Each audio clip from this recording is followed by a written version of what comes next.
the central core, which is what's built now, and that's Beach Town, is entirely car-free. Life is just better if you don't have to make room for cars.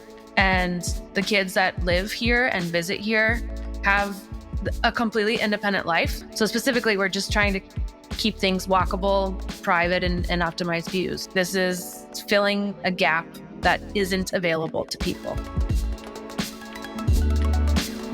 Today, I had the opportunity to talk with Sara Bega, town architect of Las Catalinas, which is an incredible town being built in Costa Rica. It's a car-free, kid-friendly, multi-generational, people-first community. If you do anything today, be sure to visit their website just to see what they are doing, lascatalinascr.com, and you can just Google it too. But in the age of corporate franchises and soul-destroying subdivisions, it stands as a counterpoint. I mean, it really is unbelievable. Some of the best work of the 21st century. And it gives me, and I think many other people, hope for what is possible today. And that we can still build places that will be cherished centuries from now. Sara and I get into how Las Catalinas was started, her career as an architect and urban designer, how she approaches design and the building of an entire town, making kid-friendly and multi-generational places, practical lessons and applications for doing this back in the US, and how to think about sustainability in architecture and town building.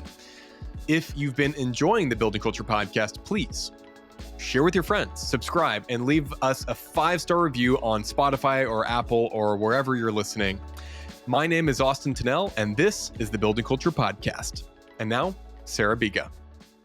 I'd like to take a moment to thank our sponsors of the podcast, Sierra Pacific Windows, who, when they reached out to me recently, I was glad to say yes, because we at Building Culture use their windows on about 90% of our projects. The whole team loves them. And really thankful to have them sponsoring the podcast. I also want to thank One Source Windows, who, if you are in the state of Oklahoma, it doesn't just matter about the window manufacturer, but also about the distributor and the installer and the people you're working with. And we've used One Source Windows, who sells Sierra Pacific and several other great lines, for also about 90% of our projects. All right, on to the podcast. Well, Sara, it's really nice to have you on the podcast today. Thanks for the invitation. It's great to see you. Yeah, I have yet to go to Las Catalinas myself, but just seeing the pictures of it and the videos, and if you just go to the website, it is one of the, I cannot believe it's been built in the 21st century. Like, I'm not kidding. Either when I was there. That beautiful. Yeah, no, it's been an incredible experiment. And I think it probably even is better in person than in photographs, if I'm going to be honest. Oh, I'm sure. So, yeah, you should definitely try and get a chance to come down if that works out for you. Yeah. And before we kind of get into it, can you talk about for everyone listening, what is Las Catalinas? Because, I'm going to really point people to the website and stuff like that, put that in the show notes and all that, because people really need to see it to believe it, that this was literally built over the past, 10, 15 years. But what is it? Because sometimes you hear like car-free community in Costa Rica. But can you talk about, a little bit more than that? Sure. So it is a new hill town, beach town in the northwest coast of Costa Rica, in Guanacaste on the Pacific side. It was founded in 2006 by Charles Brewer, who's our town founder. And the real goal here was to experiment with different ways to achieve kid freedom. And that involved getting rid of the car as much as possible. And so there's different ways that we handle that. But the central core, which is what's built now, and that's Beach Town, is entirely car-free. With this idea that life is just better if you don't have to make room for cars. And it's just been one big experiment, quite frankly. And we've learned a lot along the way and drawn precedents from a lot of different places, both ancient and new, quite frankly, to kind of make this new beach town. So it's grown quite a bit since I got there, which was 10 years ago. When I first arrived, there was just kind of the outfitter shop, mountain biking trails, and the first houses of the front row on Paseo del Mar. And now we've grown and changed over time. It's been something that has not been written in stone. So what was initially conceived as like a town of houses has matured into all sorts of building types, incorporating flats and hotels. And we've got a lot of restaurants going now. And so it's really a great place to live. That's awesome. And to get an idea of scale, how many acres is it? And then how many, I don't know what the best way to measure it would be, if it's units or houses or doors or whatever, square footage of stuff, like to get an idea. So it's town limits is 1,200 acres. And then we're only building on 20% of that. The rest of it is a dry tropical forest. So not kind of the tropics that we think of, where always lush and green. That happens half the year. But most of the time it's just hiking and biking trails through the rest of that 80%. And then where we are building, we're doing what a typical project would do for all of our acreage in that 20%. So it's very dense. Lots of little footprints twisting and turning next to each other. And at the moment we have about 200 completed things under roof, I guess you could say, among the hotels. And that should be things under roof. Yeah. Things under roof. And within that, a few hundred residents. We've always looked to a goal of 40% full-time residential. And in the middle of COVID, we really achieved that, and it was a great proof of concept. And so now in the second neighborhood, the Prado, that's going to be adding probably another 600 residences and shops and Main Street. And so it's growing rapidly. Probably the full build out will be a couple of thousand things under roof. People enjoying that, either living here, working here, or visiting. That's pretty amazing. So, and it sounds like it's doing very well. It's growing. There's people living there full time. And so I think kind of an easy next question is, how does all this work being a car-free community? Yeah, it's not that hard. I think that the initial barrier is just going for it. But Charles is a tech guy. He founded Mindspring Internet Service Provider. And his way of going about this is seeing the built environment as the hardware and services as the software. And so the hardware that we have to provide as a team is to give whatever flexibility possible for changes over time and also services. And as such, there's a rollable route to every front door, which helps ease access in terms of if for maintenance or trash pickup, that's done by like a golf cart. But it's not a golf cart community. So those are only for services. And then, but all of those are sized so that emergency vehicles can get through at any point in time. But day to day, what you do is you either park at the edge and walk in, or you, as part of the HOA, there's a valet that's included in the HOA that the neighborhood decided to provide as a service. And so if you come in, for example, like with your week's worth of groceries and it's raining, which is always like the nightmare scenario that people say, like I have my kids, I have my groceries and it's raining, and that's where I need my car. That is pretty simply solved by dropping your car off, putting the groceries in a golf cart, and then you walk home and the groceries arrive through the HOA. So that could change at any given time. I mean, the services could be ramped up or lowered. We used to have, my first few years here, we had those like cargo bikes that people would drive around.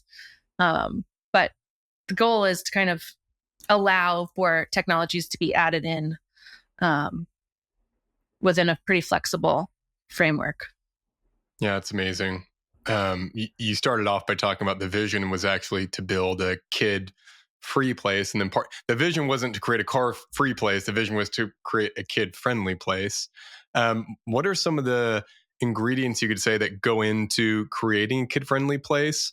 And then what are some of even the externalities of that? Because you might think like, okay, I don't want to like a place for kids, but I'm guessing building a place for kids has a lot of other benefits to adults and families and everyone, alive that Absolutely. even don't have kids.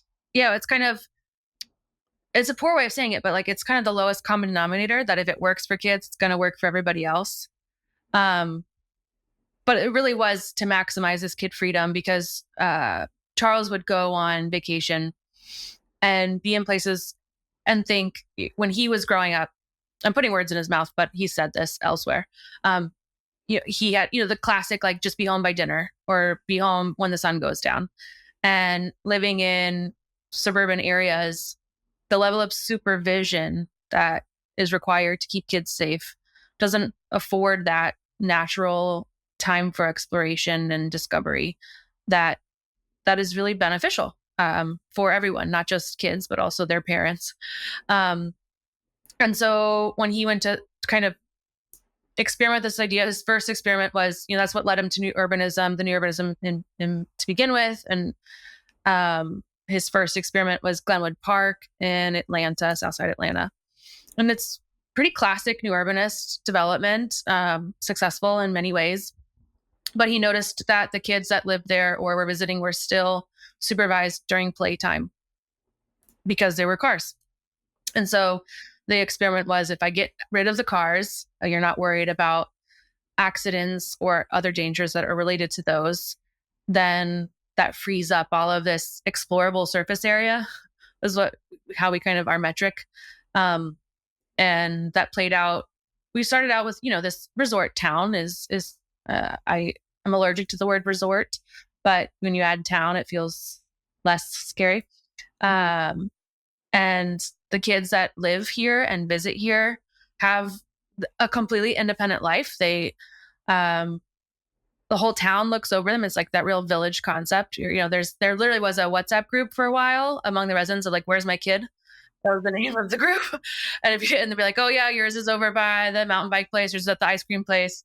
It was this, they were fine. And on the trails and on the beach, all the kids, the parents went together and got like life safety, like ocean safety training. So it was just, you kind of take care of what these dangers of potentially being on your own in an ocean and front environment. But these kids end up being incredibly precocious, incredibly curious, kind and compassionate, because they run into all sorts of people and they have a confidence about them that I still find admirable. Like, some of these kids that I've seen grow up here, like, I want to be them when I grow up, because they're multilingual. They just have a whole different sense of being that I find pretty impressive. And their parents and extended, grandparents also we have many multi-generational households. And the same thing works. Like, if everything's within a very short walking distance. So someone with mobility issues doesn't have to go that far to go to the store. And you'll see pretty often, like, a barefoot little kid just coming in to get a gallon of milk, and they know what house he lives in, so they put it on the house account, and he just runs in, gets his milk, and goes home. So there's this different community aspect that's built out of that, I would say. And I'm someone who lives here, and I'm not raising children, but there's a connection of this wider community that you're always a part of. So I would say constantly we're figuring out new benefits. Like, I didn't know that you could play soccer of 3-on-3 between 3 houses and just hit it's like you had to hit the ball between the windows, and that was the goal. It just kind of, things take on a different life, I would say, when you're at a smaller scale and your car doesn't have to live where you do. That's really interesting. I had a little bit of experience this when I lived in Carlton Landing, which is a new urbanist community in Oklahoma. I don't know, there was like 200 houses at the time. Me and my wife, we didn't have kids yet. And I always say I knew more people while living there than I had since college, just because, like, it's not like you're best friends with everyone. You just, like, recognize people when you see them. You have multiple small interactions with people. But so many times on a Friday night, we'd end up at the meeting house. That was literally what's called the meeting house. And in the morning, it's a coffee shop. At night, it's, beer and tacos. And there's this big outdoor patio. And, like, some Friday nights, yeah, kind of small night, just some locals, whatever. And then other nights, there would be a lot of people. But I always say there were babies, there were grandparents, and everyone in between. And even though we didn't have kids, that was kind of a wake-up moment for me a little bit of, saying it's kid friendly doesn't mean it's for kids. It actually, somehow you make it kid friendly and it feels more comfortable for everyone in a way. Mm-hmm. I don't even get that, because it's like, and then we could have so many friends at different stages of life that frankly, even in the neighborhood I live now, in historic neighborhood in Oklahoma City, it's cool, but all the price, all the houses have 2-bed or 3-bed, certain price range, very specific. I have a very narrow range of relationships. Now that we've got 2 kids, all my friends have, kids, because otherwise it's like, hey, let's come to dinner and we're going to bring our kids along and you're by yourself, or and I couldn't believe even like the high schoolers would be hanging out. And I'm like, I can't even imagine on a Friday night, I've got like my high school daughter hanging out with us for fun. And maybe they go off a little bit on their own and come back. And I'm hanging out with single people or people that are married or grandparents. It was such a unique experience and really enabled by that. It's kid friendly. And then suddenly everyone's comfortable. Exactly. Mm-hmm.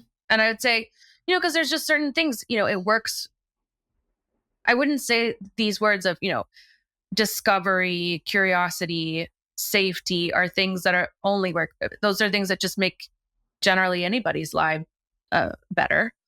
Connection with nature. I mean, all those things just would improve the quality of life for anybody involved, I would say. Absolutely. Mm-hmm. Before diving a little bit more into the community itself, I'd love to hear just a little bit about your background and then what you've been doing there 10 years. What has been your role? How's that changed? And then, we can talk about what you're doing after later, but you can mention that too. But your career path. Yeah. So I, we'll start way back when I was adolescent and loved watching Law and Order and thought I was going to be a lawyer when I grew up. And then someone said, oh, well, if you want to be a lawyer, you should take Latin. And Latin was offered as a 0 period only. So the class before classes started. And I am not a morning person. So I quickly decided I didn't want to be a lawyer anymore and would like to sleep in. And so that's not going to be my path. And then I did a bunch of quizzes in the books that you could get out of the library of, what would you major in college? Because I had to have some sort of direction.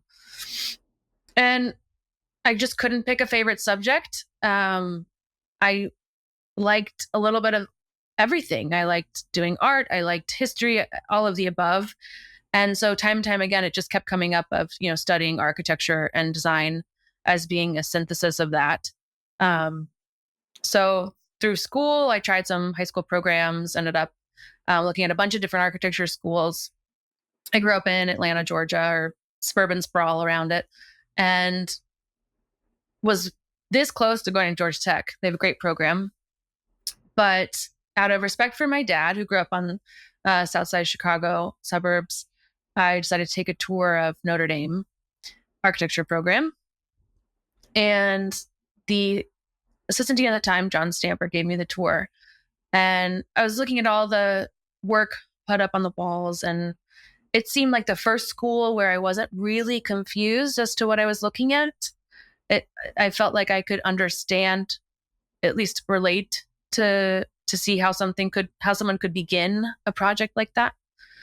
And at the end of it, we started to get to like some of the skyscraper studios and things. And he just said, our graduates end up having a pretty broad range of careers. But we focus on the foundation of classical and traditional architecture and urbanism because, well, frankly, we teach you the rules so that you can intelligently break them. And as is my nature, I don't like making a choice. I like when I could just do both. So I said, oh, I can come here and not have to make a choice yet of what type of architect or urbanist I want to be. I can kind of get exposed to all of it. So I ended up at Notre Dame studying there. And the summer after my 4th year, it's a 5-year program, I did a research project in Rome, studying public housing there in the district of San Saba, Testaccio, and Garbatella. And it's a masonry project and has a lot of incredible features to it. That wrapped up. And all of the internships I had kind of lined up for the rest of the summer kind of fell through for one reason or another. Either they didn't get the project, so they didn't need help, or they needed someone who was available for longer. And I was essentially going to go home and be a waitress in Marietta, Georgia, which was fine. But then when I got an opportunity to illegally be a waitress in Rome for the rest of the summer, I said, well, that's way better. So I worked one shift as a server at a restaurant on Campo Fiori. And I got this email from my professor at the time, Douglas Duani, that just the subject line was get on the, and the body of the email was effing plane. It's like, you're not going to, the summer before your last year of school, you're not going to be a server. Like you're going to do the thing. And so I landed, and about 2 hours after I landed, I got on the flight that was regularly scheduled for my return. Landed in Atlanta, and I got a call from a number I didn't recognize, and it said, hi, my name is Charles Brewer. Douglas Duani says that you are interested in being our interim town architect for the next couple of months. And I'd like to know if that's true at all. Knowing Douglas, there's always truth, but it can be exaggerated. And I said, I'm sorry. So I had no clue what he was talking about and had to admit that. He said, well, it seems like we live close to each other. So here's my address. Look into this place, know that it's a real thing. And I'd love to talk to you in person about it. So the next day we met up, and the first question he asked was, do you have a problem with bugs?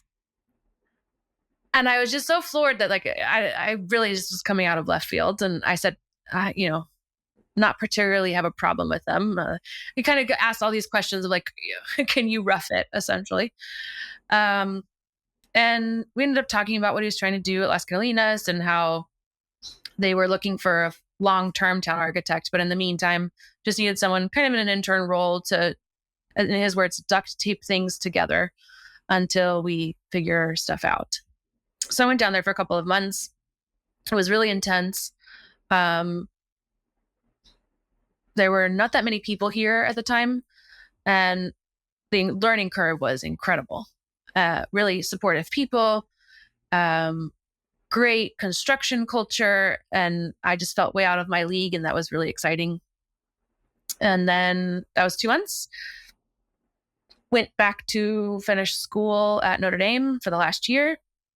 And that semester, a relationship that Las Catalinas has with Notre Dame is a lot of kind of think tank studios, where before we hire a professional firm to do a project, we will engage a student design studio to kind of figure out what it is that we want. None of the results ever turn into, something that we end up building, but it gets the ideas of we can narrow down a direction before we hire a firm to do the work, and kind of tease out ideas that maybe we wouldn't have considered on our own. So he was doing that for a beach club here in town, and came up that December for a final review. I was sleep deprived and probably not the most hygienic state that I've ever been in. And he says, we thought about it, and we'd like to have you back when you graduate full time. And I said, I'm going to have to let you know about that, because it was terrifying, the idea of being responsible for something like this. And I really didn't think I was up to it. And also, at the time especially, the thing that you did if you were ambitious and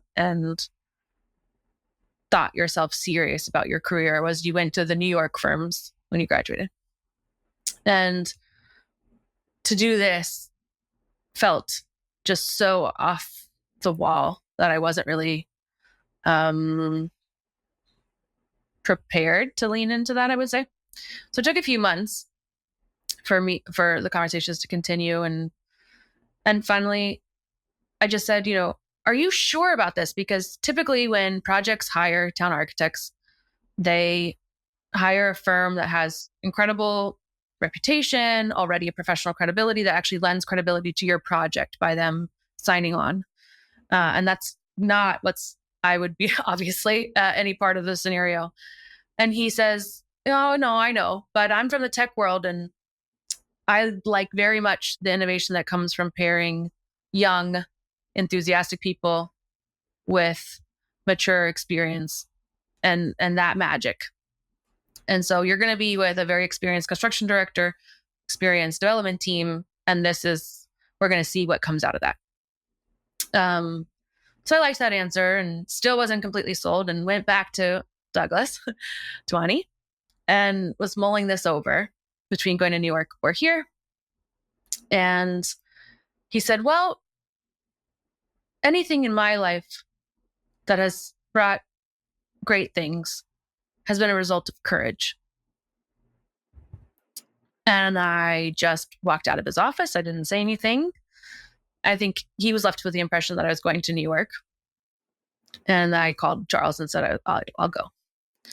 So that was the beginning of what I thought was going to be a little bit of a, post-graduation adventure in Costa Rica, 18 months, 2 years, 3 years max. And then I'll go do the thing that you're supposed to do. But I celebrated 10 years in June. Turns out that learning curve and not having to choose has been, I essentially got to create my dream job. So title has always been town architect. It's never changed. I've had the same title for 10 years, but my role has changed every time. I feel like, okay, I've plateaued here. Here's my plan for someone to take over that. And then I'm going to go play with this thing. So I've gotten to have my hands in architecture, urban planning, questions about marketing, although now we have real professionals doing that. Just kind of really everything that goes into getting a town like this to happen. I may not have been responsible for all of it, but I got to be a part of the conversations for almost everything, and responsible for a great number of things. And, including like raccoon-proof trash cans, which I was shocked by how much overlap there is between the smartest raccoon and the least aware tourist. So that was a real design challenge. So little things like that, or how are we going to, trying to achieve more accessible pricing over the next 20 years and do that in a sustainable way. I mean, like big questions and little questions, always solving puzzles. So it's been an incredibly fascinating ride. And the result is even better than I think I would have guessed when I got here for what was here so far. That's a pretty wonderful story. Thanks. That's very cool. That's really, I also appreciate Douglas's thought there, and the one that kind of got you, and it was like walk out of the room and you're like, take the call. Like you kind of know deep down that that's the right answer or something, but you don't realize it's courage. That's like the thing and the muscle you need to, and then wow, 10 years later, very cool, taking a risk, and could have gone to New York, but what an experience you've had. It's been incredible. It's been such a learning curve and a real pressure cooker of, to this day, I get asked to do things that I don't know how to do. And that's the kind of environment that I am very drawn to. Yeah. So well, that's awesome. It's been ideal.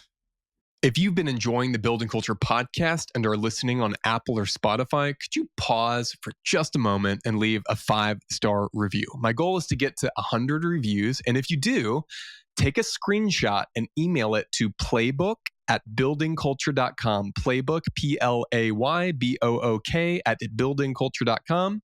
And when we hit 100, I'll randomly pick 5 winners and send them a Building Culture hat that looks just like this. I appreciate it. And back to the show. Well, so this town is in Costa Rica. Yes. And a lot of people listening, probably most people listening, are in the United States, a few in Canada, a couple in Australia, I think. But why Costa Rica and why not the United States when Charles Brewer's trying to figure out where to go? Yeah. So principally speaking, when you're dealing with this question of how to achieve a car-free, and I would say now I kind of shy away from that phrase because our second neighborhood is half car-free, half not, for different reasons that I can get into in a bit. But this pedestrian-first, let's just say this, it's a pedestrian-first mindset. That's a big conversation that has a lot of nightmare scenarios as a rebuttal.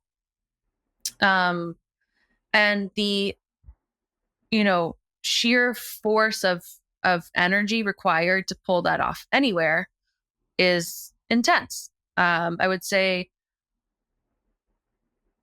especially in the United States, considering how car centric our culture is. Um, and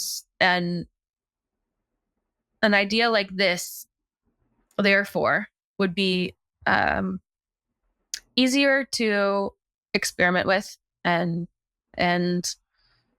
more palatable in a vacation setting where you're not having the conversation of the everyday life. You're having the conversation at first about on vacation, where it seems like an escape. And there are many more people who are excited about that conversation especially when this conversation for him was starting in 2006. Um, and in Costa Rica, he ended up here. He actually looked kind of all over the place and ended up here because of a kayaking trip he had taken in his earlier days, where the culture in Costa Rica is one that is really quite beautiful and welcoming and centered on gratitude more often than not. Um, and those core values are something that mirror the core values that he hoped to approach a town like this with. Protecting the environment. I mean, Costa Rica is an incredible steward of their natural resources. It's a country that runs over 300 days a year on renewable sources nationally. You have to go through countless institutions to cut a tree down, and that's a good thing, we would say. And so it shared so many values of what he was trying to of a place that he was trying to create. And then with the hope being that, okay, we'll start the conversation as if it's a place to vacation. And then over time, people realize, oh, like, this is okay. And then it kind of can be tested out on a full-time basis and not have as many objections, right? Or once people realize that it's an option and are actually people who are seeking that out, there aren't any options for that. So you'll start out with people who are like, finally, I found a place that is what I've always been looking for and just haven't been able to find. And then you find the people who realize, okay, was interesting, but I was nervous about it, and now I tried it out and I liked it. So we got a lot of these, people that would vacation, they'd come every year, and then they took a sabbatical for a few months and put their kids in the school for a semester. And then so it's kind of like the frog in boiling water sort of thing. Like slowly but surely, it doesn't seem like that scary of an idea. And again, the goal isn't to make this, a town where everybody who occupies it lives in it. I think that's pretty unrealistic for a place that's on the ocean. But 40% as a goal benchmark means, there's a natural daily life, a natural drama that is playing out in this environment. And you're more than welcome to come visit and be a part of it, not where you come here and now the life exists for the time that you're here and then you leave and then there's nothing. So this aspiration to be a town requires a base where there are things happening, people walking their dogs that live here that love it, and that there are natural difficulties and there are things to complain about. And that's what a place is. People, experiencing all parts of it. So that was kind of the goal. And I would say definitely in our case, the pandemic was like I mentioned before, a real proof of concept. In that many people who were already owners chose to stay in their house for an extended period of time here. But also we really pulled off an incredible program of long-term rentals. And so many families moved out from San Jose, the capital city, and stayed here for 18 months with their families. And they all kind of pulled together and hired a teacher who was giving classes out in the plazas. And so there's this entire outdoor lifestyle. People were safe, and it was a really amazing experience, honestly, to see how well it worked. And we've retained many of those families in the second phase of the Prado. They've purchased land and are building homes to now come back and live here, which is, I would say, a huge honor um, as I see it. Yeah, you've really created a compelling alternative, which I think is so important for actually shifting conversations and shifting culture. You can talk about it till you're blue in the face. You can point to statistics. You can do all kinds of things. But I think really it's showing people. And I've heard, new urbanist communities sometimes get critiqued because their drive to urbanism. What even Carlton Landing, I've heard that. Well, that's a resort community that they're not even living up to the thing they say they're living up to. And my response to that has always been, if you go and knock on people's doors, let's say in Oklahoma City, where people are used to living in 5,000 square foot houses or 4,000 square foot houses on, whatever, an acre or something in a 4-car garage, and you were to go knock on their door and say, how would you like to live in, a smaller house on a smaller lot with just a 2-car garage or no garage and live a little bit closer to each other and then pay twice as much per foot? They'd be like, no. And you could be like, well, climate change and other things, or, and your kids. And they're going to be like, no. But then those exact people go to Carlton Landing. Their kids run. They experience the free range kids for a weekend, and just the life. Hey, there's still privacy. There's still all these wonderful things. We gain all of this, and then suddenly they have a completely different mindset. So I think it's just, and I even think going to Costa Rica, where you're saying, hey, rather than doing a half baked vision, in the U.S., let's do kind of like the full vision somewhere else, and how compelling of an example you've created in doing so. Yeah, I would say, it's real key what you say in terms of, well, I do think that this is the answer, or, there's no silver bullet, but an answer for a lot of things that, I think community and connections among people who are alike and are not is the answer to many things resulting of isolation in our built environment. The smart thing that Charles did, he didn't pitch it like that. He wasn't, proselytizing. He just said, like, this is not for everybody. A lot of people aren't going to like this. A lot of people aren't going to want to see their neighbor, but there's tons of options for you. This is a place, like, this is filling a gap that isn't available to people that are looking for this. And so with that approach, it was just showing that it was possible, because the hoops that you have to jump through to make this happen, and to steal a John Anderson term, like the brain damage that you have to endure through getting this to fit inside the suburban sprawl codes. It's not for the people who are just trying to make an easy buck. This is not that.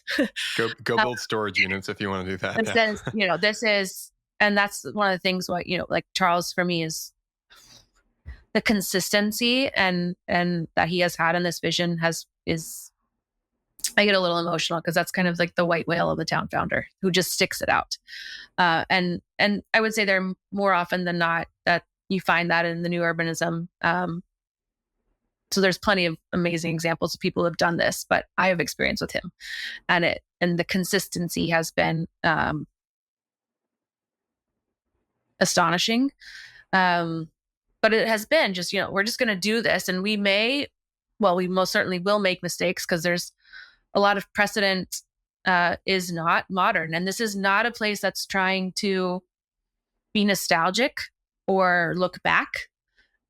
This is a place that's actually anticipating a future where, cars are self-driving, and so you can just call it over on an app. It doesn't need to.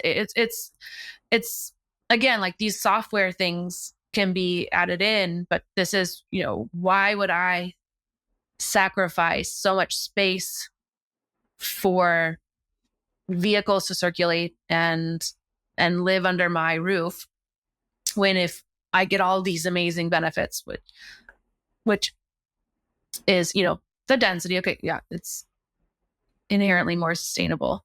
But, we kind of shy away from using that word because that word is such a varied definition. Can mean a lot of different things. So specifically, we're just trying to keep things walkable, private, and optimized views. Those are the three things that we're solving for at any given time. And it has to be a pleasure to walk around. You can't feel like you're living in a fishbowl, and you're going to have amazing views of town, the mountains, greenery, and the ocean. And if those three things that's what we decided to prioritize. And if we're solving for those, then that's going to be a viable solution for us. And so it's kind of the algorithm that generates infinite number of solutions depending on the context, whether you're closer to the ocean, higher up. So it's been a really great set of rules that we're solving for. Yeah. I'd like to get a little bit specific about a few things about how this has unfolded. And, like I said, most people listening in the US, developers, architects, planners, engineers, and some hopefully city officials.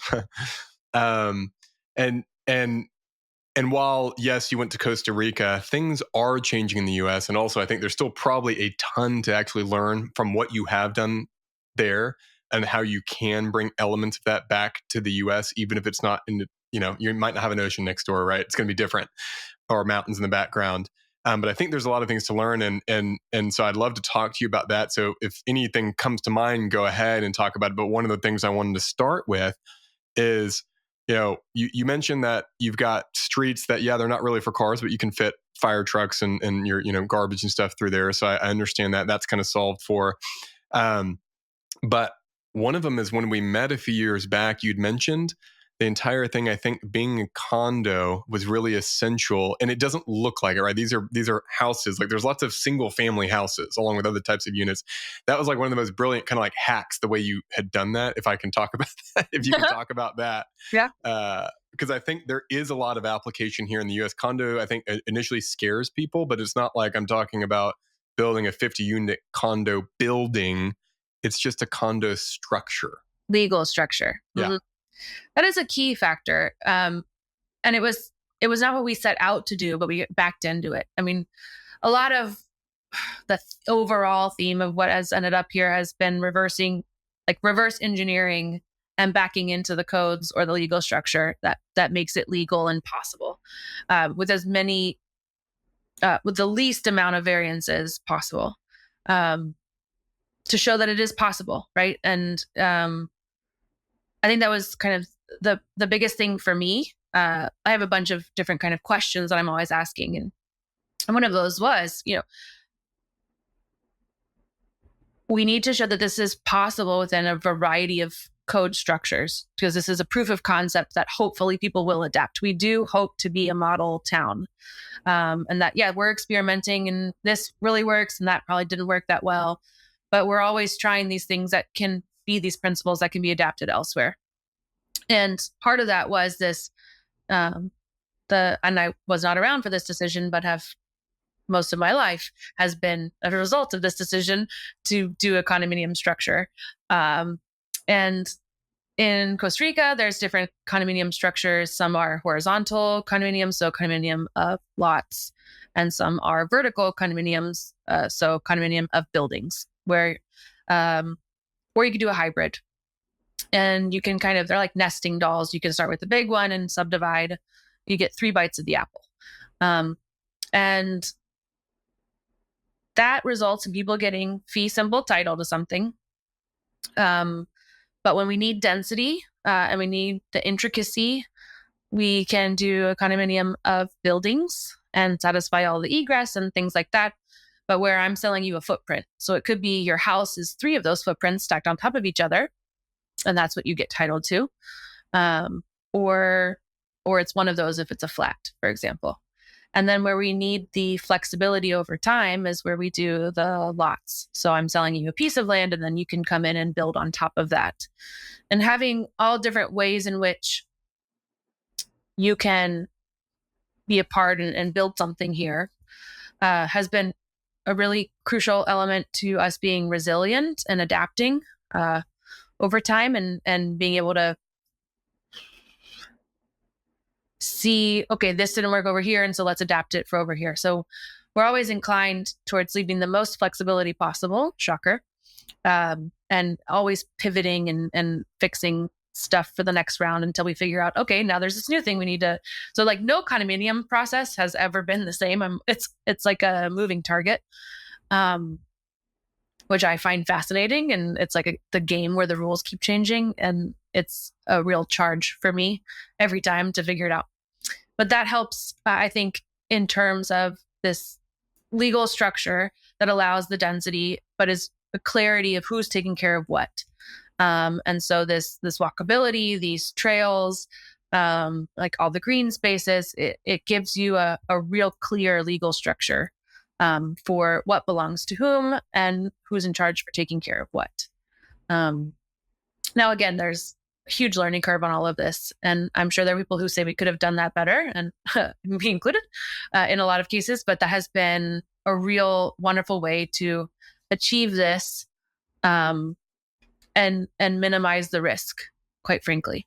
But yeah, so in the, all the condo codes, like we're working the same condo code as everybody else. I have to get the 5-meter clearance for the fire trucks. And then we really kind of just draw the circle inside the square, where every day I'm operating it where vehicles don't go in. Well, me not, but the administration is operating without vehicles. But at any point, if something needs to come in, they can, like the removable bollards, for example. So no barrier to entries on foot, but vehicular barriers. So that's been one of the crucial things in terms of making this happen, and the lessons that I would say could be applicable in terms of, I would say, a typical planning process for new neighborhoods involves, we figure out the streets, and then we do the plats of land. And then we probably do a form-based code after that, or some other sort of code that creates a great built environment. And that is an incredible system for a lot of places that never would have worked here. So we had to figure out a new way of doing it.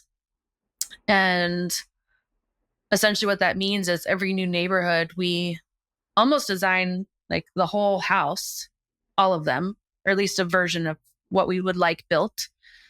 And then those houses, as they group together, create the street.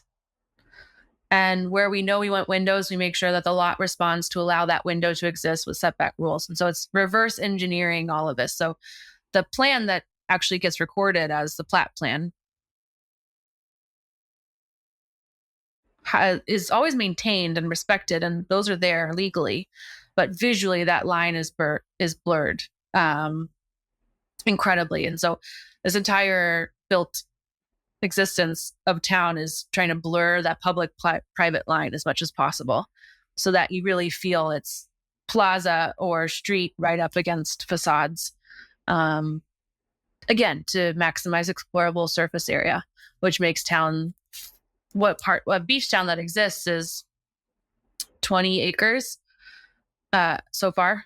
And you could go all day and not repeat where you're walking, which I find a huge kind of metric for us. Yeah, that's amazing. I wrote that one down, by the way, explorable surface area. I'd like to take a moment to thank the sponsors of our podcast. First, Sierra Pacific Windows. We use their windows on the majority of our builds at Building Culture, and one of our go-to products is their H3 casement window. We love casements because they open sideways, they open all the way, they kind of have this classic window feel, and I really like that you don't have that horizontal bar when looking from the exterior. And to get really nerdy on you, we really love their 5/8 putty profile on the window, which kind of feels updated, but still a very classic detail. Also, Sierra Pacific Windows. If you are in the state of Oklahoma, Sierra Pacific has a showroom in Tulsa and Oklahoma City, and we actually purchase our Sierra Pacific windows through them.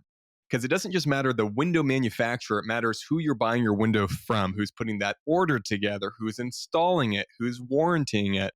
And we work with both of these people at Building Culture, and I was very happy to say yes when they asked to sponsor the podcast. All right, back to the show. I meant to bring this up earlier. You're not controlling who's coming in and out, right? Vehicles, yes. People, no. I think a lot of people would assume this must be a gated community, especially when you throw in the idea of a condo on top of it. Talk about that, why you didn't do that, and also like how it works. How does it work safety wise? How do people feel? Why do you feel strongly about that? I think, again, if you're trying to make a town, you have to treat it as such. Um, and so, what? Yes, legally it's a condominium, but that natural mixing of visitors and residents and an adequate level of security, obviously, within that is crucial for, any place that has good, like if you have parking problems and good people watching, it's probably odds are you're a great place to be. And so, yes, we have barriers. Cars cannot come in, except for of what's built. There's one car street. That's kind of like the most suburbia we get.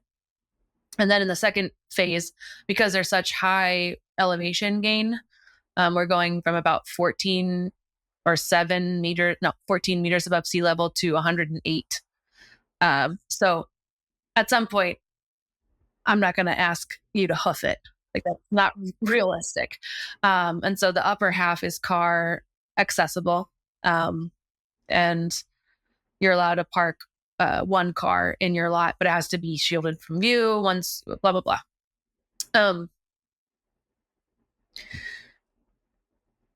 The basic rule of thumb for us is, it's kind of like in the founding plaque, actually, of town. It says, all are welcome to explore our streets, enjoy our restaurants, and walk our trails, as long as you respect our values of essentially love and community. I'm paraphrasing. And it's essentially, treating humans as humans, it fosters community. And so if someone has intentions to disrespect, a little gate and a rent-a-cop isn't gonna change that. Right? And so we've had issues over the year, people who have an intention to be disrespectful.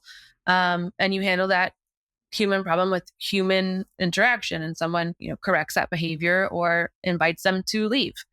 And, there is that check and balance in place. But most of the people who are walking around are, just trying to enjoy a stroll with their family, see something that feels completely different than anything they've seen elsewhere, and probably record some TikToks.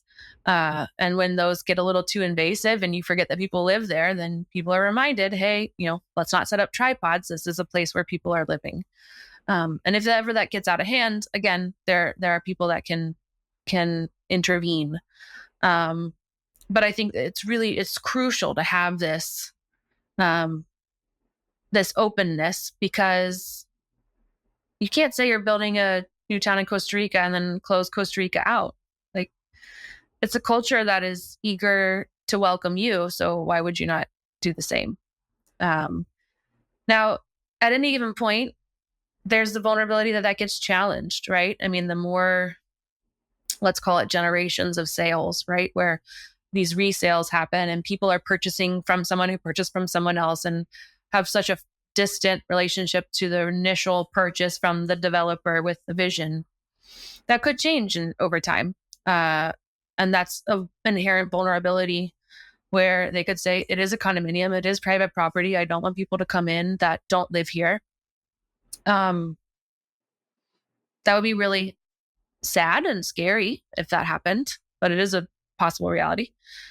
My only thing is, I would say that that's not at all in someone's best interest who has chosen to invest here, because the real value of the experience here is that openness, and the businesses, and those businesses sure as heck aren't going to survive on 200 homes. They need that. So you like that restaurant? Yeah, that restaurant stays open by having people come visit. So I would say, I have kind of a fundamental trust in humans, and that if you are attracted to being here, it's because you like that. But yeah, you can't solve for everything. So that's something that I just I hope that the vision kind of pulls through consistently over time. And if it ever gets challenged, then it's getting challenged because people are taking ownership of the place, and hopefully that leads to a good result. I really like that way of thinking about it, because if you take too much of a, what I've talked about with someone on this podcast before, Devin, just kind of the safetiest idea of like, where we become so terrified of something going wrong in the United States in particular. I mean, or at least that's where my experience is. So terrified across a lot of different things, that we create all these rules, we created these regulations to prevent the bad thing from happening. And maybe it has some success there, some. But what you're also doing is like capping the best thing that can happen too by a lot. And the more you really try to like impose that of just being so terrified, and it's like, we all advocate for building codes and stuff. We want people to be safe. It's not saying being cavalier about it, but also understanding by sometimes trying so hard to prevent the bad thing from happening, you actually like do a lot more damage. Right. Yeah. You limit so much. I think, it's because I am an architect and urbanist. This is the way I think, it's like planning the parking requirements of your businesses for Black Friday, whenever like this climax condition event.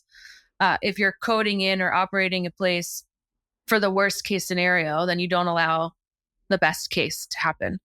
And so I really respect like how the people who are administrating town have put these systems in place where there's always that backstop. Like if something happens, there are systems that can be activated to make sure that everybody's safe. But that's not the day-to-day reality. So operate from a place of trust, but verify sort of thing. But yeah. Yeah. Yes. I'm laughing because that was the accounting motto back from my accounting days. It's trust but verify, but oh gosh, I was starting talking like a spreadsheet person. So what other things that come to mind, if anything, of like, hey, talked a little about gated communities and condo associations, utilities, and making way for fire trucks and stuff like that. What else do you think about if you were doing this in the United States? You're like, I'm going to do, not Las Catalinas. It's the U.S., right? Like it shouldn't be a perfect imitation of Las Catalinas because that's Costa Rica and all this. But if you were trying to do a kid-friendly place in the U.S., what other things have you done there that you're like, this would be great to pull over? Well, I think one thing that Las Catalinas lacks, and it's quite frankly because it's out of our realm of influence, is it still is one of those places that you have to drive to. It's a drive to urbanism. And that's kind of an inherent bummer that could be solved. And I think in the United States, it's probably easier because it's less, we're pretty isolated, more rural. It's getting less isolated, but public transportation at the edge, right? Kind of rethinking these transit-oriented developments are excellent, and kind of funneling that down, even down to the pedestrian level, where, places, and I've seen it experimented with like cul-de-sac in Arizona, where you have the car share service that's part of, and it's right next to a bus stop and things like that. And I think that would be another level where you can have your own vehicle, but you're just parking at the edge and walking in and having, these shuttle services to other close by places. One of the goals that we have is to have, there's a fantastic Costa Rican scientist and astronaut who has created like hydrogen powered vehicles. And we used to have, or maybe we still do, hydrogen powered Toyota in town that you can rent by the hour. And I am like now I rent a different vehicle, but I'm a big kind of the most frequent customer of that, because I chose to get rid of my vehicles when I moved here and not have to deal with maintenance or anything. It's just been amazing to offload that bandwidth and just rent a car whenever I need it. And I would say that those are things that are so much easier to put in place in the United States that would really connect these places and kind of take the next level of not being this drive to urbanism. I'd also say, incorporating, we have a preschool and kindergarten in town that I think is crucial. This idea of these, nested schools for young kids where they can, at a very immediate level, go to their schools. And the classic of aging in place. I mean, that's something that's kind of inherent with all of this. But in terms of the way it's adapting, it's just sort of being unapologetic and just questioning the whole conceit of needing a car to begin with. Cars are great. I enjoy driving them. I enjoy driving them too fast, but I shouldn't be driving or tempted to drive them too fast anywhere in the vicinity of where kids playing soccer. And so just keeping them at the edge and creating these places where human beings are the people that have the right of way and priority in the street, and that cars, if they're allowed, are guests. So I mentioned the second part of this neighborhood that is car access. I genuinely hope that anybody driving on those streets is cursing whoever designed them, because they should be absolutely annoying to drive. I have utilized every traffic calming physical barrier that's legal. And it's going to be really hard to even take your foot off the brake because you should feel unwelcome in a car, and you should feel like this is not meant for me to be here. And I would much rather that happen. Like if you're mixing people walking or biking in cars, and I have to choose someone who's going to feel unwelcome, I'm going to choose a person in the big thing that can kill somebody, for sure. That's an important point, that it's not that you're anti-car. It's just that you literally have to make a choice when you're interacting with the two. You have to make a choice. Yeah. And we always opt for the We vehicle. always do. Yeah. I mean, I've heard people in conversations around our Main Street project, which is technically not in our land. So there's lots of conversations with people who don't see things the same way that we do, because it's not our land at all. And so we have to talk to someone who sees things totally different way. And street trees were an issue because a car could run into them. And it took a good amount of conversation to be like, well, I'd rather it run into the tree trunk than the 4-year-old. And finally it kind of sunk in, and we got street trees. But it's this way of thinking that I don't think is conscious for a lot of people. It's just kind of a default. That the second you don't take it as a given, it unlocks all of these amazing opportunities that a lot of people actually prefer. They just don't know it because they've not had the option. Right. So I'm rarely anti anything. It's just a matter of okay, how am I going to prioritize? So we have people are like, oh, well, can I live in Las Catalinas if I want my own chickens? It's like, yeah, for sure. But that's going to be a different neighborhood where it's experimenting with pedestrian first on a more, rural, different transect. But that's happening. And actually the contrast is important. And so these are all things that kind of play out. And that's the other thing. It's not always about density with car free. We think about it because it makes it easier to walk, but it can be different any transects. I would also challenge about that. Yeah. I appreciate how nuanced you and I'm assuming Charles is about just thinking about Las Catalinas in this way, that it's not for everyone all the time. And also there's lots of different options for people within that, and realizing, priorities, you just have to make priorities and decisions. But then also you mentioned this kind of, it seems like you have a very humble spirit about it in terms of understanding this is your baby. You've been there for 10 years too. And his baby has been there even longer. And there's this constant act of building, but also letting go of it. And I've picked it up, in our short phone call conversation then today too, of realizing this isn't mine to hold on to, even though it's your vision, you're kind of always passing this vision off. How do you think about that over time as the town matures and it kind of becomes this thing, and in 30 years or however long, in 50 years, they're not going to even know who you are or Charles is or how the town's right? It's just they're living in this place. And how do you think about setting it up for generational success? That's the dream, to become irrelevant. um, eh, because then it meant it took a life of its own. I mean, I remember the period where like there was no live music in this town if we didn't orchestrate it within an inch of its life. And now that's, you know, not even close to the issue. Um, I would say, I'm currently working on finding the right balance between how much it's like someone articulated it much better than I would. They said, it's great to put your heart and soul into something. It's a little dangerous when you find your heart and soul in it. And so that's where I'm kind of, a lot of my soul is in this place. Um, and I never thought that I would be here, quite frankly. And it isn't, I still say I'm like living vicariously through myself. Like, is this really my life? Is this really the kind of stuff I get to work on? But yeah, it if your goal is to make a place that's real, you gotta let go of the reins at some point.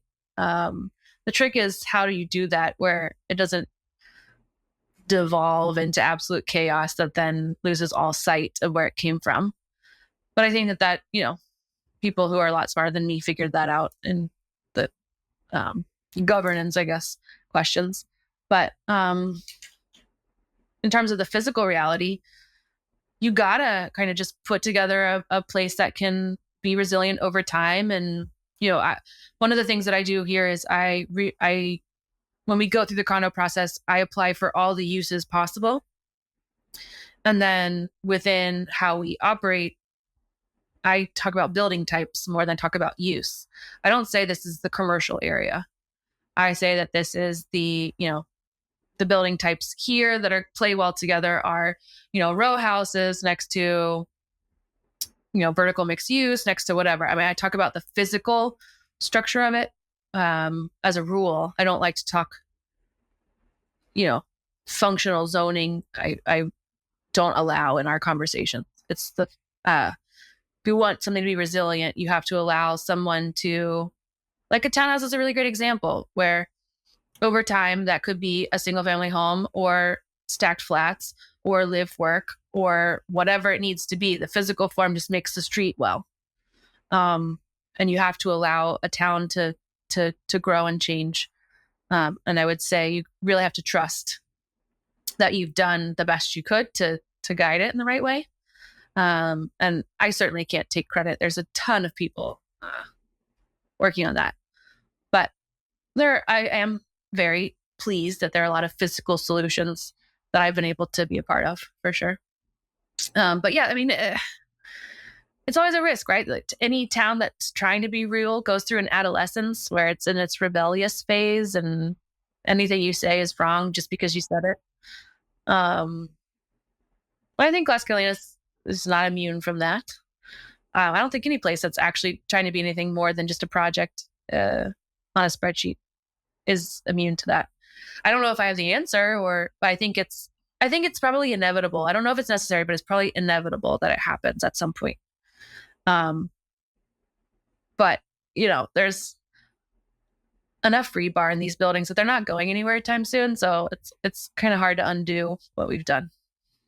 And I think that's a really, one of the best things you can do. You can't control it forever, right? It is your responsibility in a lot of ways right now. But one of the best things you can do to give it the best shot in the long run is to build in as much adaptability as possible, which literally is an evolutionary principle. It's not the strongest that survive. It's the most adaptable. And then it literally is enabling humans to be human and to solve for problems given the circumstances they're in, which will not be the same 50 years from now or 100 years from now than they are today, which is also quite literally part of the main problems of what we do in our neighborhoods in the United States. It's the exact opposite. They are anti-adaptable and therefore they are highly fragile to changes. So I think that's a really great way to think about it. I think, one of the signs that I put up on my office in the early years was, the question of how do you code the vernacular? Because an oxymoron to think that you code the vernacular. A lot of new urbanist town, like we love vernacular architecture. We think that, that that's the best way to create streets of fabric buildings that just, make good places, and not everything's screaming at you. And the second an architect gets involved, the ego gets involved. And then this is the house that's going in the book on the cover. And so every idea you've ever had gets thrown into this. And so you have to put in some sort of code when design professionals are involved, but then you get rid of this, as you mentioned, in terms of codes. It can also kind of get rid of the masterful architecture and just the good, simple stuff. Like it's a question that I don't know if I have an answer, because I think it changes depending on the place. But adaptability is a real factor, in at least in part of the solution to that. That you have to, trust in human intelligence over time, and that you don't know everything, and someone will probably come up with a better solution than you. So you have to leave room for that to happen. But you do know some stuff doesn't work, and so you got to get rid of that as an option. I don't know. It's a fun conversation. I don't think that is is a way to make it in a short statement. Yeah. While we've been talking, you've talked about how Costa Rica is a very environmentally oriented place in terms of just like taking care of what it has. One thing I have not heard you talk at length about is, LEED certifications or R values or solar panels or whatever, or, how do you guys approach and think about sustainability in your project, which is clearly important, but I think I get the sense you think about it a little differently than a lot of the narratives out there today. I would say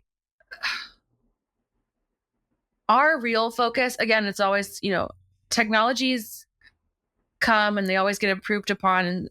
And so we think of them as these, adaptive layers that can be incorporated and changed as they need to.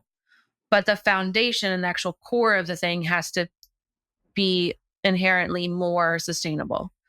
And again, I get a little nervous around that word, because people would say like, no, the most sustainable thing is not doing a greenfield project. Like, they're fair point. But if you're going to build something, you make it as dense as possible, in the sense that I'm not hauling infrastructure across acres and acres and acres of forest because people don't want to see their neighbors. Densify, increase privacy. We optimize for natural ventilation as much as possible. I think when we first started out, we were very idealistic, that we thought that people are going to live with their windows open and the ceiling fans on. And because that's people who live here year round, that's the common way of being. But if you're flying in from Michigan in December and you're staying for 5 days, you have the AC blasting the entire time because you're not ready for the heat that's down here. So we were a little naive in thinking that people would just be always living with natural ventilation, but it is an option. So that part of our design principles are really, you have to design for the climate that you're in. So windows for cross ventilation, really deep eaves that help just shed the rain, because we have a lot of rain half the year, but also give more shade. High use of street trees wherever possible, to increase the canopy cover. I think Charles, sometimes he'll be like, I was walking from my house to X place and I walked more than 10 steps in the blasting sun. Like, we need to figure that out. Like, their shade cover is an important thing. And the buildings next to each other help that as well. They give each other shade cover. They work together. It's all about a composition more than it is any individual building. So these old, okay, old's the wrong word. These foundational aspects of how something can be as adapted to its environment as possible. And then, okay, sure, you want to add solar panels, you can. My particular take on solar panels here is, we're on a national energy grid that runs 99.8 or whatever the stat is on national. The grid is renewable energy sources, geothermal, wind, solar, hydroelectric. To then import your own panel from who knows where to put it on your house to be off the grid. I almost wonder what the footprint of that is compared to just using the grid. But that's an opinion, but it's certainly an option. So, there's no guarantee that every house can be entirely solar powered, but people have solar panels here. That's an option to add in. But we just want to make sure that the house itself does everything it can at first. And then you're walking everywhere, and you have the trails, and we're reforesting the tropical dry forest, and the ecosystem's coming back. And so I would say there's a lot of things that we're trying to do in terms of caring for the environment that we're in and working with it and improving it. But yeah, we've always been very careful not to say like we're a sustainable capital S project, because a lot of those things mean LEED certification and things like that we just have not prioritized. We just prioritized making sure the window's open and you got shade. It's the original green concept, which I'm much more on, generally speaking, kind of on that. Because it's not eliminating the options of all the other stuff. Right. You're just making sure that the base is as good as it can be, and then I can layer in things over time. It's kind of like, it's first principles thinking. It's like, rather, it's getting that right and then letting technology overlay that, than trying to save this kind of a broken system with technology, get the system right in a resilient and adaptable system. And that will probably turn out better over time. Yeah. Because technology changes so rapidly. I mean, I remember when it was the thing to put USB outlets in the houses, and now it's USB-C. And so now people are retrofitting their outlets. So I'm just like, yep, that's one of those things. Thankfully, it's adaptable, but that's going to change many more times before you're done using your house. So, and the house itself is, the seismic code in Costa Rica is stricter than that of California, I believe. And so the amount of rebar in this stuff, it's not going anywhere for a long time. Yeah. And so when you think about that, it's like, okay, inherently the most sustainable thing, again, I'm using the bad word, but the sustainable thing is to do an architecture that's timeless, that's not trendy, where in 10 years you want to tear it down or change it because that's not on Pinterest anymore. You do the architecture that over time just looks better. So, the natural materials, all of our woods are, actually certified sustainable forestry and as local as possible. And a lot of the builders we work with make their own tiles and doors and windows and cabinetry, and it's as much of local materials used as carefully as possible that one could do. And we're spoiled in that, we have incredible craftsmen that can pretty much do anything in wood or concrete. And so it allows things that are truly practical to be incredibly beautiful. And so that opens up possibilities as well. It's great. Well, I'd like to end with just a few kind of more personal questions. Start pretty light. What's a small thing that makes you happy? Small thing that makes me happy is watching sugar go through the foam of a cappuccino. I did not know where you're going with that one. That is funny. And that was a very fast answer. Like, you had that ready. That is hilarious. What's one thing in the world you'll never get tired of doing? People watching.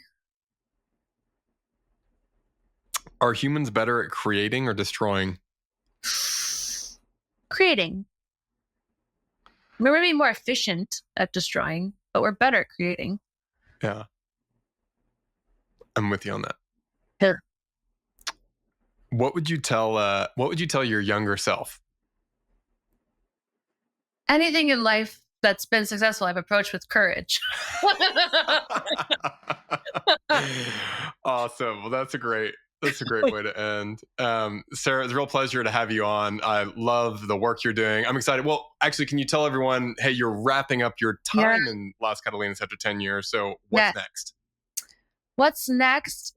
Who knows? That's the exciting thing. So I'm transitioning out of my full-time role as town architect into um, more of a distant relationship while I, again, figure out that, these identity questions that are important after 10 years.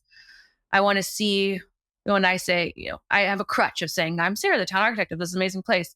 And I'd like to sit with the discomfort of just saying I'm Sarah for a bit and see what that shakes out. So I'm taking a little bit of a personal sabbatical from now through the end of the year. I'm going to be traveling the last 3 months, who knows where.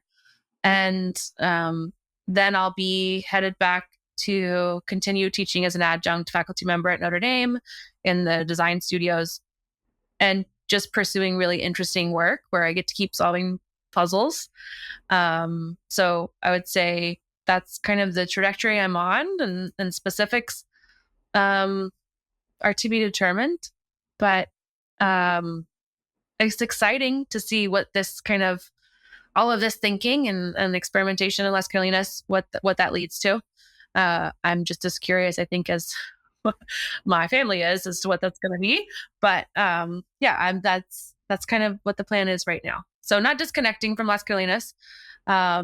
Always, it's not a place I can disconnect from, but taking a bit of a break to make sure I'm always coming at it with full